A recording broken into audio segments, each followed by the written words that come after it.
Yeah, I'm worried. I don't know whether I should go out and shake them or what to do with them, you know.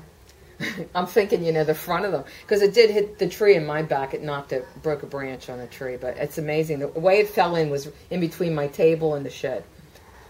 So it's a big, big chunk, too. So just so you're aware, I just wanted to let you know. The blister. We'll see what we can do. I hope not. Oh, my God. I hope not. This is just really rough. I know. All right. Well, thank you. Stay safe yourself. All right. Bye-bye.